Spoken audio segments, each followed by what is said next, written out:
Another day, another piece of authoritarian Putin-esque legislation that removes our freedoms and hands power to the government in the name of our safety. The government is bringing in this online safety bill to make sure we don't hurt ourselves on a nasty bit of the internet. As is the fashion of the times, we can't be allowed to take responsibility for our own safety online by blocking unpleasant people or not looking at content that upsets us. The government must step in to protect us from harm, although they can't actually define clearly what harm is. Illegal content is already illegal because it's illegal. This bill introduces a new nebulously defined category of legal but harmful. Harm is defined as physical or psychological harm in this bill. You might think that a website can't physically harm you unless it asks you to put your face in front of the DVD tray and then ejects it straight into your eye. But they're including anything online that enables you or encourages you to do something that could be physically harmful, such as eating disorders or self-harm. But lots of things are physically harmful. Dangerous sports, cocktails. Where does this stop? Will discussion around horse riding be banned online in case it encourages people to ride horses and then fall off and bang their heads? Psychological harm is in there as well. It's victim defined, as with the hate crime bill. It's basically anything that elicits a negative emotion, such as anxiety. So anything at all can be perceived to be harmful. Even this large painting of a gerbil. I mean, she didn't get the nose right, which is actually very triggering for people who are, specific about their gerbils. This bill hands huge powers to whoever's in government and to tech companies. Under these new laws, it's their duty to monitor your private messages and all online content, and the government can fine or shut down any company it decides isn't complying. There's 2 years in jail for anyone found guilty of posting something on the internet which causes someone psychological harm. It affects every aspect of the internet, from porn, which you won't be able to browse anonymously anymore, to private messaging services such as WhatsApp. They won't be private, they can be monitored to ensure you're complying. It'll stifle artistic freedom, criminalise comedy and silence any journalist who questions the government narrative. It sets a precedent for other countries in the West to follow Britain and hands a big excuse to more authoritarian governments such as China and Canada to snoop on and punish political dissidents. And of course there's a huge cost to the taxpayer, and it'll stifle Britain's economy and innovation. We're paying for our own gulags to be built. Anyway, here's a quick run through everything that's wrong with this legislation. I hope it's not too boring, but this bill is over 200 pages long. That's how the government gets stuff like this past us, by making it too boring to pay attention to. The bill introduces new rules for firms which host user-generated content, including minimising the presentation of harmful search results to users. So this is the end of net neutrality. The government can remove any content it wants to from search engine results just by deciding it's harmful. So if you want to find out about civilian deaths in the Iraq War or see Jimmy Carr's most offensive jokes, you won't be able to find them on Google search, and you won't even be able to use a different search engine, as they'll all be subject to the same rules. Those platforms which fail to protect people will need to answer to the regulator and could face fines of up to 10% of their revenues, or, in the most serious cases, being blocked. This is turnover, not profit. A lot of tech businesses are marginally profitable, so this gives the government powers to shut down any business. 10% of Facebook's turnover is $12 billion. Platforms likely to be accessed by children, which is pretty much all of them, as the legislation assumes that parents have no powers, will also have a duty to protect young people from using their services from legal but harmful materials such as self-harm or eating disorder content. How do they decide what's eating disorder content? The Guinness World Record for eating hot dogs? Kendall Jenner trying to slice a cucumber? I mean, it looks like she could put her shoulder out and cut off her thumb at the same time. The bill makes a big fuss about protecting children from the harms of the internet, such as bullying, but illegal behaviour is often codified. It's very difficult to legislate against. Think of marijuana being referred to as 420, and kids bullying is the same. A group could decide to bully a kid using codified content, such as posting pictures of themselves pulling faces, or saying that they like tuna. How can you legislate against bullying like this in any meaningful way? Additionally, providers who publish or place pornographic content on their services will be required to prevent children from accessing that content. And that's presumably unless it's part of the school curriculum and you're a naked genderqueer pronoun person teaching kids about felching. The largest, highest risk platforms will have to address named categories of legal but harmful material accessed by adults, likely to include issues such as abuse, harassment, or exposure to content encouraging self-harm or eating disorders. This new category of legal but harmful is worrying. Harassment, hate speech, and misinformation will be classed as harmful, but we've seen true reports, such as Hunter Biden's laptop leak dismissed as disinformation. Under this legislation, it would not just have its veracity tarnished, it would be removed from the internet completely, even though it's true.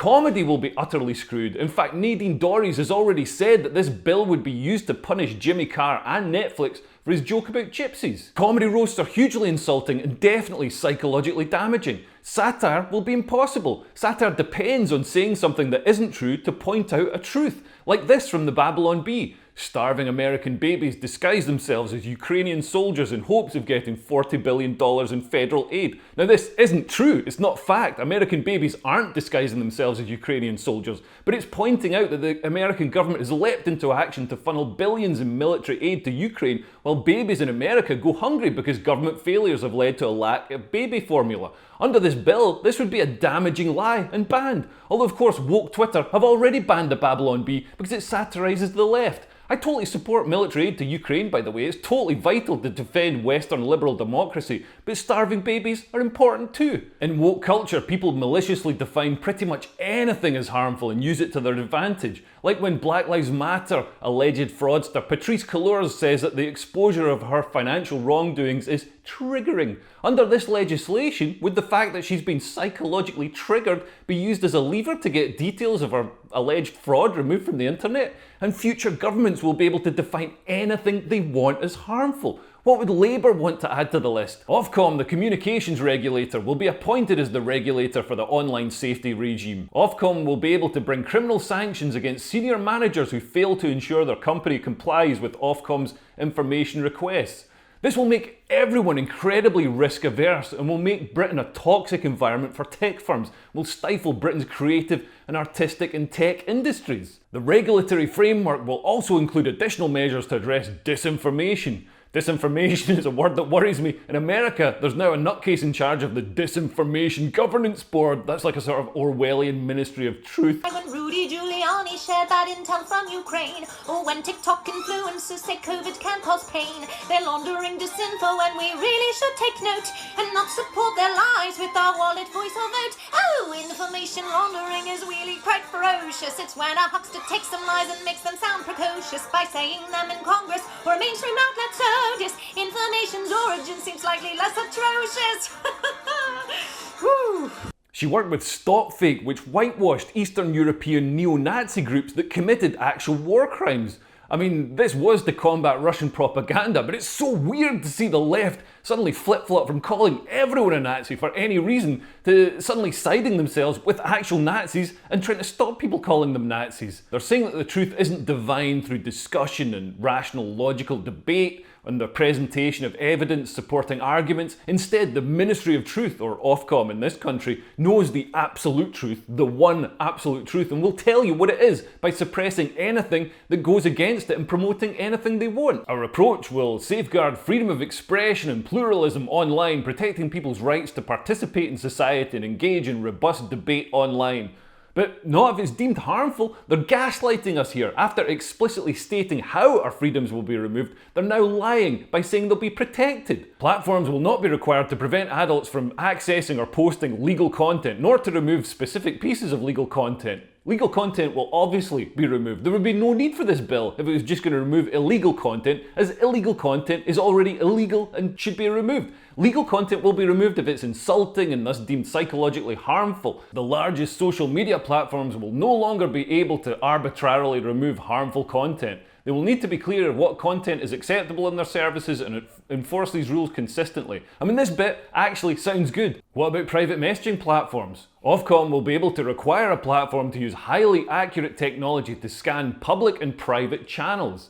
None of this will affect real criminals. Terrorists and paedophiles will find a way around it by using VPNs or shared documents or the dark web or whatever, and people affected will be regular people. So you call your mate a dick in a WhatsApp message, the algorithm will pick that up as legal but harmful and you'll get in trouble. How will journalistic content be safeguarded? All news publishers' content will be exempt, not just the journalistic content. But who's a journalist? Lotus Eaters and Andy No break stories that aren't covered anywhere else. But Antifa don't think he's a journalist and the system considers him a far-right activist.